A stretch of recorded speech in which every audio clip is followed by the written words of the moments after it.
The Rams CPRA Whoop-Up Days Pro Rodeo gets underway tonight with the first performance at 7 p.m.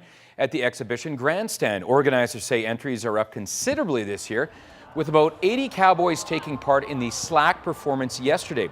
It's also an impressive lineup with some world-class riders and hometown favorites. Among them, Logan Hoffer of McGrath, Stampede bull riding champ Chad Bestplug of Claresholm, and two-time world barrel racing champion Lindsay Sears of Danton.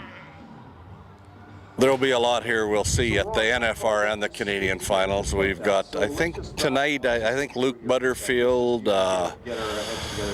Kyle Thompson, Dusty Hazar, he's from North Dakota, one of the world's best. Luke Butterfield's in the top 15 in the world. And then later on in the week we have Chet Johnson, world class, and Dusty LaValle in the bareback ride. We got a great lineup. Tomorrow's performance also starts at 7 p.m. with the finals getting underway at 3 p.m. on Saturday. A special presentation will be made this year to Tom Ivins, who you just heard from in that clip. During Friday night's performance, he'll be receiving a Legendary Achievement Award from the Canadian Rodeo Hall of Fame. To the NHL, the two sides in the National Hockey League labor negotiations are hoping to make some progress next week by putting the four main players in the talks in a room together. NHL Commissioner Gary Bettman and Deputy Commissioner Bill Daly will sit down with Players Association Executive Director Donald Fehr and his brother Steve Fehr, the union's number 2 man, in a small group session on Tuesday now. We are focused on making a deal. We're focused on trying to make a deal as quickly as possible. There isn't anything else we're doing right now.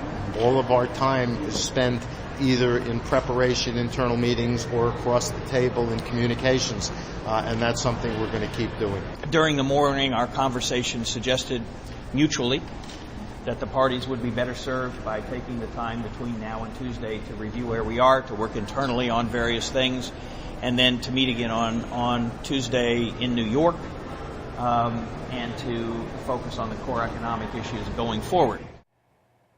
To the CFL now, in this game just getting underway, the Montreal Alouettes are hosting the Hamilton Tiger Cats tonight. Alouettes quarterback Anthony Calvillo is celebrating his 40th birthday this evening. He has played 19 seasons in the CFL and 15 with the Alouettes. The Alouettes quarterback leads the league in passing yards, this after setting league records in touchdown passes, passing yards, and completions just a year ago. Montreal enters the game with a record of 4-3. The Ticats are 3-4.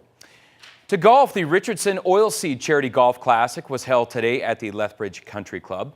The celebrity this year was stand-up comedian Derek Edwards, who was not only the guest speaker, but also took part in a putting contest with the golfers. Well, it's going to be the least challenging contest they've ever been part of. If I can keep it on the green, I'll be ecstatic.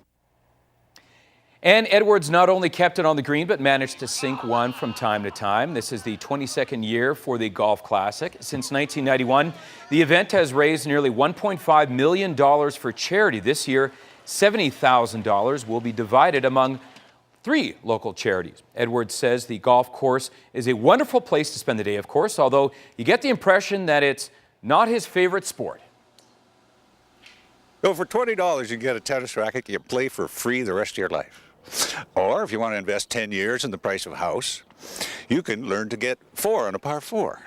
It's your call, but personally, I just as soon save the cash and frustration. But here I am, we're doing this thing, raising money. Overall, the umbrella term was for kids' concerns, mainly for kids' concerns. And I'm looking at the figures they're handing out here, and it's pretty amazing. It means a lot to Safety City. It's going to give us a great opportunity to continue doing our pedestrian safety, which is going to be starting this fall in September. We were still moving forward, but this will definitely help us get the kickstart that we need to keep these programs running.